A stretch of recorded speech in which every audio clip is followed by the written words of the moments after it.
সুপ্রিয় দর্শক আসসালামু আলাইকুম, কেমন আছেন সবাই? আশা করি আল্লাহর রহমতে ভালো আছেন। চলে এলাম আজকে একটা নতুন রেসিপি নিয়ে। চলুন তাহলে দেখেন আজকের রেসিপিটি। আজকে বানিয়ে নেব সাময় স্পেশাল কুনাফা রেসিপি। এটা আমরা সাময় অনেক রকমভাবে খেয়ে থাকি, কিন্তু আজকে একটা নতুন রেসিপি শেয়ার করছি। এরকমভাবে তৈরি করবেন, খেতে মাশাআল্লাহ অনেক টেস্টফুল হয়। এরকমভাবে যেমনটা আমরা কেক তৈরি করে থাকি, চাইলে আপনারা এরকমভাবে কেকও তৈরি করে নিতে পারেন। এটাকে আরবিয়ান ভাষায় কুনাফা বলে থাকে। এর জন্য প্রথমে ওভেনে একটা কড়াই বসে কড়াইটা ভালোভাবে গরম করে নেওয়ার পরে এখানে 2 চামচ মতো আমি ঘি দিয়ে দিলাম। রেসিপিটা কিন্তু ঘি দিয়ে এটা তৈরি করে নিতে হবে, তাহলে টেস্টটা বেশ ভালো হয়।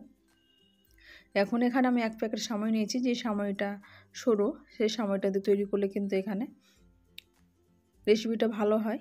এখানে সেদ্ধ তাড়াতাড়ি হয়ে যায় এবং দেখতে ভালো লাগে। এখানে যেহেতু এটা ভাজার ব্যাপার বেশি আছে, এখানে জল কিংবা দুধের প্রয়োজন হয় না বেশি, তাই এটা সাময়টা সরু দিয়ে তৈরি করলে এটা ভালো লাগে। এখন এখানে আমি মিডিয়াম ফ্লেম করে দিয়ে সাময়টা যাতে নিচের দিকে না পুড়ে যায়, তাই এটা সাময়গুলো ছোটো করে ভেঙে নিয়ে এরকমভাবে আমি ব্রাউন কালার করে ভেজে নেব। আর এইদিকে আমি 1 কাপ মতো চিনি এটা গুঁড়ো করে নিচ্ছি।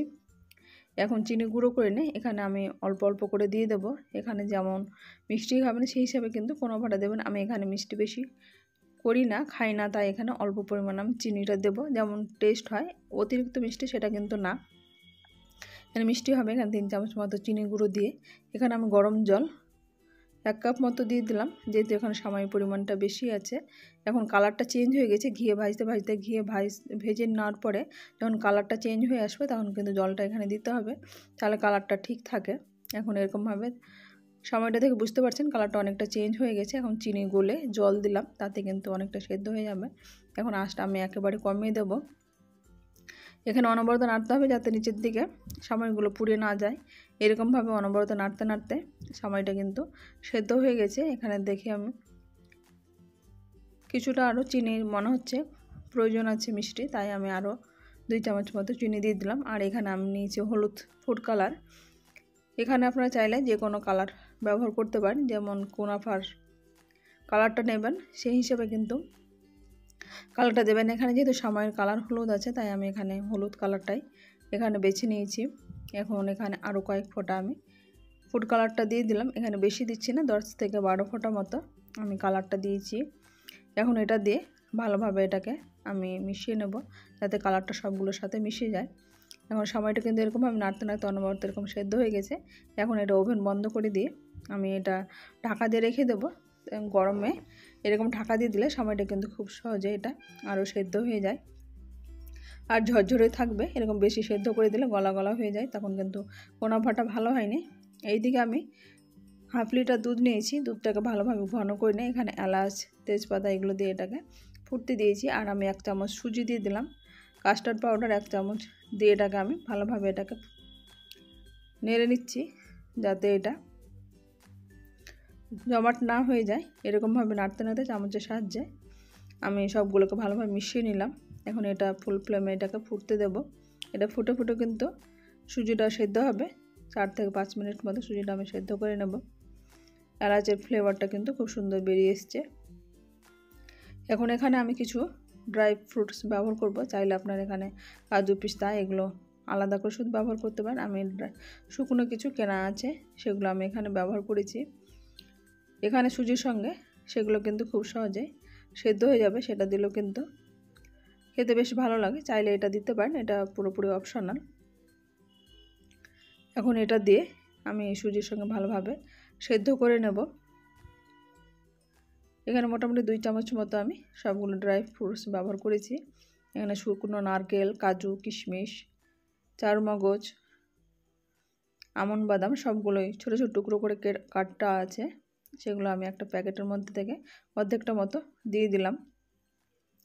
এখন এখানে আমি ফুল ফ্লেম করে দিয়েছি। এখন এটা চামচ রেখে এটা হ্যান্ড মিক্সের সাহায্যে এটাকে অনবরত নাড়তে থাকবো, তাতে কিন্তু ফুল ফ্লেমে দুধটা অনেকটা ঘন হয়ে যাবে এবং দুধ আর ড্রাই ফ্রুটসগুলো তাড়াতাড়ি সেদ্ধ হয়ে যাবে। এখন এরকমভাবে তলানিতে যাতে না লাগে সেটাও খেয়াল করতে হবে। খেয়াল রেখে এটাকে আমি অনবরত নাড়তে নাড়তে দেখে বুঝতে পারছেন দুধের কালারটা কিন্তু অনেকটা ঘন চলে এসছে। যেহেতু এখানে কাস্টার্ড পাউডার কালারটা আছে, তাই এখানে খুব সুন্দর কালার চলে এসছে। আর আগে থেকে আমি কনডেন্স মিল্ক তৈরি করেছিলাম, আমার চ্যানেলে ভিডিও দেওয়া আছে, চাইলে আপনারা সেখান থেকে দেখে নিতে পারেন। আমি সেই কনডেন্স মিল্ক হাফ কাপ মতো দিয়ে দিলাম। এখানে কনডেন্স মিল্ক দিলে কিন্তু এটা খেতে বেশ ভালো লাগে, আর কনডেন্স মিল্কটা কিন্তু দিলে টেস্ট অনেকটা ভালো লাগে, তাই আমি এখানে দিয়ে দিলাম। চাইলে আপনারা দিতে পারেন, না চাইলে আবার নাও দিতে পারেন। এইদিকে এটা নাড়তে নাড়তে ঘন হয়ে গেছে, ওভেন বন্ধ করে দেব। অন্যদিকে একটা আমি কেক মোল্ড নিয়েছি, চাইলে আপনারা এখানে টিফিন বাটিও নিতে পারেন। কেক মোল্ডটাতে আগে থেকে আমি ঘি মাখিয়ে রেখেছি। এখন যে সময়টা সেদ্ধ করে রেখেছিলাম সেই সময়টা দেখে বুঝতে পারছেন কালারটা বেশ সুন্দর চলে এসছে এবং ঝরঝরে আছে, এবং প্রত্যেকটা কিন্তু সেদ্ধ হয়ে গেছে, দেখে বুঝতে পারছেন। আমি একটা আঙুলের সাহায্যে দেখাচ্ছি, সময়গুলো কিন্তু এরকমভাবে সেদ্ধ হয়ে গেছে। এখন এটা আমি কেক মোল্ডের মধ্যে ভালোভাবে এটাকে ছড়িয়ে দেব। এখন এটা লেবেল করার জন্য আমি একটা গ্লাস নিয়েছি, গ্লাসটা দিয়ে এরকমভাবে চেপে দেব যাতে সবগুলো লেয়ারটা সমতল হয়। এরকমভাবে চেপে দিয়ে আমি এর উপরে যে এখন সুজির পুরটা তৈরি করেছিলাম সেটা এর মধ্যে দিয়ে দেবো। এখন হাতের সাহায্যে কিছুটা এরকম লেবেল করে দেওয়ার পরে সমতল হয়ে গেছে। এখন এর উপর গরম গরম অবস্থায় আমি ঢেলে দেব। এটা কিন্তু ঠান্ডা হলে আরও ঘন হয়ে যাবে, তাই এটা চেষ্টা করবেন গরম গরম অবস্থায় এটা ব্যবহার করতে, তাহলে এটা সময় নিচের দিকে যেতে পারে এবং সেদ্ধ ভালো হয়। এখন এটা কিছুটা লেয়ার দেওয়ার পরে আমি অর্ধেকটা সময় রেখে দিয়েছিলাম, সেই সময়টা উপর দিকে দিয়ে দেবো। আমি দুটো সমান করে দিয়ে দেবো, দুটো লেয়ারে। এখন যে দুধের পুরটা আছে সেটা আমি এখন এর উপর ঢেলে দেবো। এটাকে কিছুটা আমি লেবেল করে দেবো। এটা সমতল করে দিলে পরে যেহেতু সেট হয় এটা দেখতে ভালো লাগে এবং খাওয়ার সময় বেশ সমানভাবে সবগুলোই থাকে, ভালোই লাগে। এখন আমি উপর থেকে এটাকে ছড়িয়ে দেবো। এখন এটা চামচের সাহায্যে সব দিকে সমান করে দেবো, তাহলে উপর দিকে লেয়ারটা থাকে এবং নিচের দিকেও গরম গরম অবস্থায় যেতে পারে, সময়গুলো আরও সেদ্ধ এবং সবগুলোর স্বাদ সবগুলোর মধ্যে যেতে পারে। এখন চামচের সাহায্যে এরকমভাবে দিয়ে দিলাম। এখন কিছুক্ষণ এটা ঠান্ডা করার পরে আমি ডিপ ফ্রিজে 1 ঘন্টার মতো রেখে দেবো। ডিপ ফ্রিজে না, সরি নর্মাল ফ্রিজে। এটা 1 ঘন্টা পরে আমি বের করে দেখাচ্ছি। এটা কিন্তু অনেকটাই কেকের মতো জমাট হয়ে গেছে। এখন আমি কেক মোল্ড থেকে এটা মোল্ড আউট করে নিলাম। এটা খুব সহজে কিন্তু ঘি দেওয়ার কারণে বেরিয়ে আসলো। এটা দেখতে মাশাআল্লাহ অনেক সুন্দর হয়েছে, খেতেও অনেক মজাদার। আপনারা এরকমভাবে একবার রেসিপিটি তৈরি করবেন, কমেন্ট বক্সে অবশ্যই কমেন্ট করবেন। আজ তাহলে এই পর্যন্ত, ফিরে আসছে নতুন কোনো রেসিপি নিয়ে। ভালো থাকবেন, সুস্থ থাকবেন। আসসালামু আলাইকুম, আল্লাহ হাফেজ।